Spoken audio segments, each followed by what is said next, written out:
E é nesse espírito que eu queria chamar um grande amigo, um parceiro de manifestações. Desde o começo, o Girão é um senador que sempre apoiou todas as bandeiras e as manifestações e teve no fronte com a gente, um cara que eu respeito, que eu admiro demais, e ele tem também uma história importante para compartilhar conosco hoje de manhã. Bom dia, senador Eduardo Girão, tudo bem? Muito bom dia, Marco Antônio Costa. Muito bom dia também a Duda, todos vocês que fazem parte do Fio Diário. E estamos aqui à disposição para debatermos essa hora derradeira.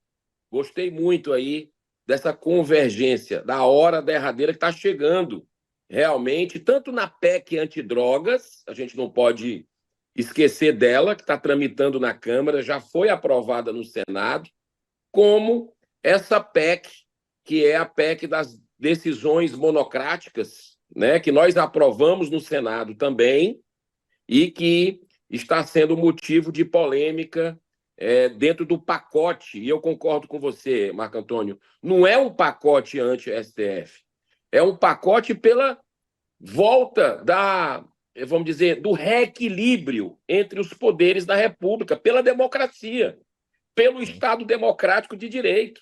Esse foi o pacote que a deputada Caroline Detoni, de forma muito hábil, corajosa, firme, presidente da CCJ da Câmara, colocou para votar e que está gerando essa repercussão desproporcional, né? Porque é outro poder já querendo novamente se intrometer no poder legislativo, que é o judiciário, não, vamos dizer assim, aceitando o que o legislativo está fazendo, porque o judiciário quer tudo, o STF quer mandar em tudo.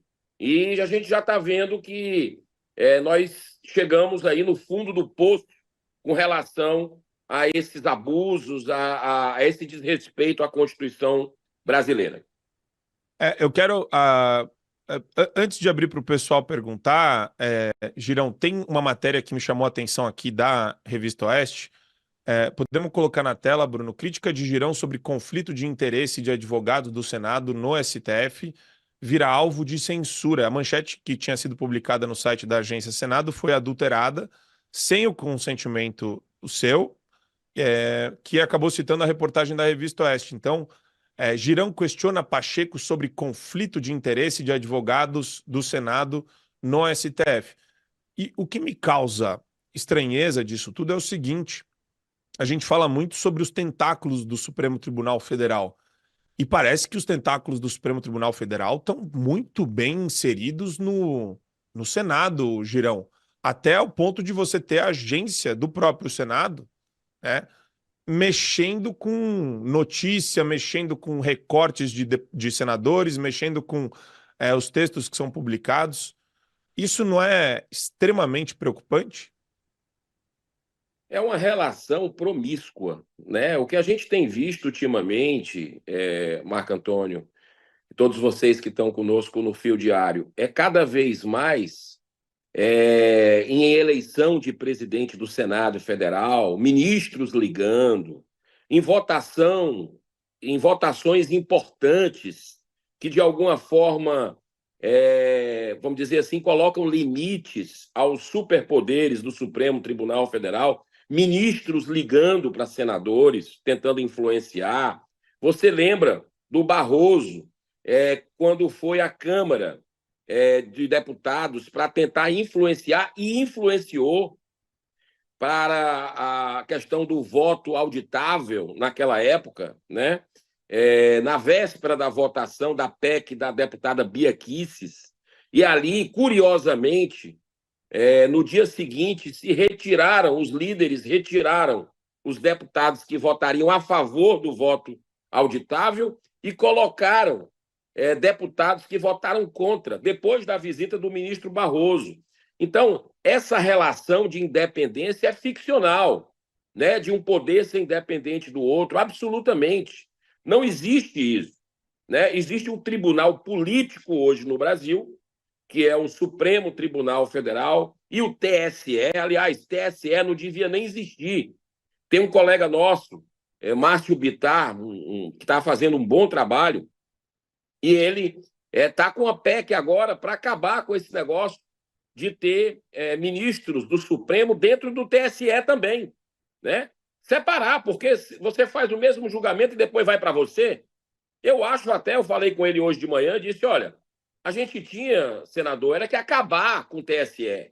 O TSE não tem razão de ser, é uma invenção do Brasil, como a Justiça do Trabalho, é uma invenção do Brasil, né? A máquina pesada, tudo tudo pago por quem paga imposto suado nesse país, bancado por essas pessoas. Então, nós chegamos ao cúmulo, e vocês que são da imprensa, chegamos ontem ao cúmulo do absurdo, que é uma manchete, e o print é eterno, eu tinha printado, uma manchete da Agência Senado, que colocava ali o conflito de interesse, que foi uma fala minha, estava inclusive entre aspas, mostrando do conflito do interesse que eu denunciei entre o arquivamento do presidente Pacheco, de um pedido de impeachment, aquele anterior, do Alexandre de Moraes, cujo ele recebeu o embasamento do advogado-geral do Senado, que tem processos, o seu escritório tem processos no STF, né? Inclusive com o ministro Moraes. Então, se não é conflito de interesses isso, eu não sei. Eu fiz essa denúncia, inclusive baseada na revista Oeste, né, que fez o trabalho investigativo, e eu repercuti isso dentro do Senado, na tribuna do Senado, e nós tivemos aí uma censura, porque foi a matéria, como eu tinha falado, né, de uma forma firme, falando do conflito de interesse, está lá no print, que está na matéria agora que saiu na Oeste, e do dia para a noite, né, na virada da noite, no dia seguinte, amanhece outra manchete. Só que eu tinha printado, né? E aí eu fui tentar esclarecer, não consegui informações, estou tentando ainda, mas ficou muito clara, no meu modo de entender, e eu respeito os profissionais do jornalismo, da TV Senado, Rádio Senado e Agência Senado, eles não têm culpa disso. Isso foi determinação, ao meu ver, de cima, de gente poderosa, que se sentiu aí afrontada com a manchete. Mas, poxa, o trabalho é esse. Se o senador está fazendo uma colocação firme, e coloca entre aspas, como foi colocado, mas tirar a manchete depois e deixar uma coisa dourando a pílula para a população, isso não está correto, e eu vou a fundo entender de onde partiu essa determinação, se é que eu vou conseguir saber, mas ficou escancarada aí a máscara, né, que até dentro do Senado nós estamos tendo censura dos poderosos para que não saia exatamente o que a gente falou na manchete. Muito bom. Queria saber, Adriles, Eduarda, vocês têm uma... Eu tenho. A gente estava falando ontem, o senador, primeiro bom dia, muito bom dia, do Gilmar Mendes falando que se eventualmente passar um impeachment no Senado, ele dizia simplesmente que não tinha visto nenhum tipo de crime e provavelmente o pedido de impeachment seria analisado pelo próprio Pleno do Supremo Tribunal Federal. O que a gente está vendo é uma coisa meio absurda. A gente fala em anistia, aí vai para o Supremo, aí o Alexandre de Moraes, se for inconstitucional, a gente não dá anistia. Agora, a gente chega ao cúmulo de ouvir. Se houver impeachment, o Pleno do Supremo vai decidir se o impeachment é legal, é constitucional ou não. Aí eu te faço duas perguntas. Como está tramitando o impeachment do Alexandre de Moraes? E se ele for consumado, o Congresso vai aceitar que o próprio Supremo sente em cima de um pedido de impeachment do Alexandre de Moraes? Vão aceitar calados? Como é que vai se dar esse negócio? Adriles, em primeiro lugar, bom dia. Parabéns pela sua eleição em São Paulo. Né? O Brasil ganhou, não apenas a maior cidade do país, mas o Brasil ganhou com a sua eleição. Quero dizer que é a hora derradeira.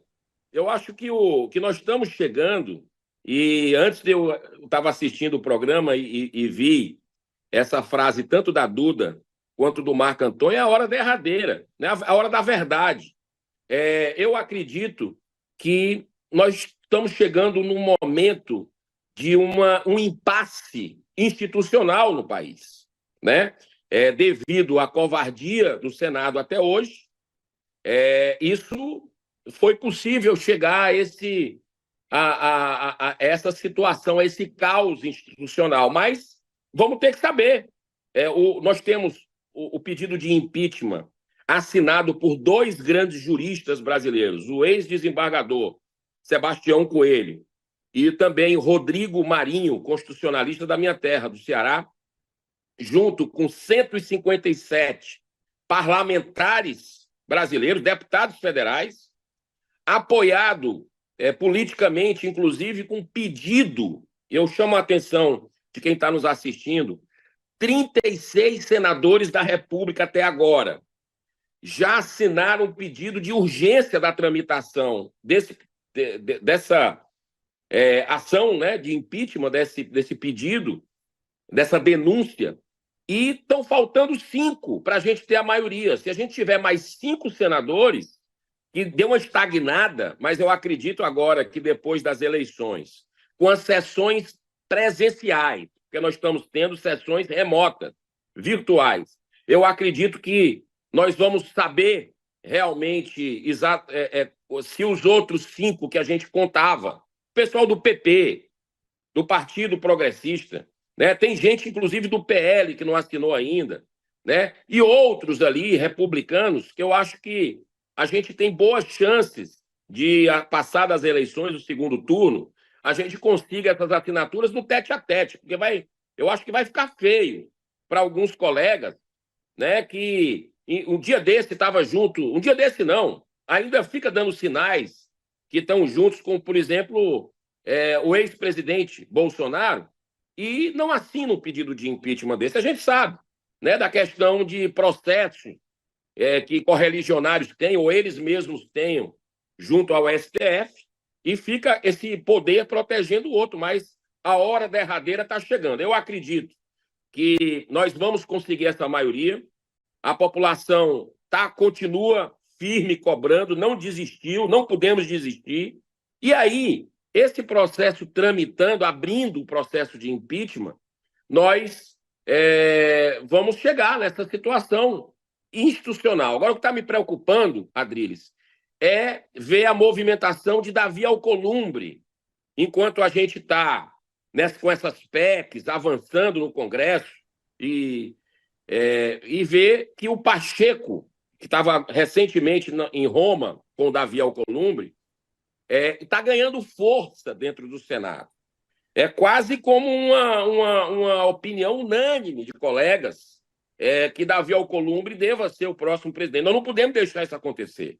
Nós não podemos deixar, porque esse filme a gente já viu, a gente conhece o posicionamento de Davi Alcolumbre, não tem independência nenhuma, independência zero em relação ao Supremo Tribunal Federal, e tem gente já falando nos corredores, alguns senadores insatisfeitos, que nós vamos sentir saudade de quem?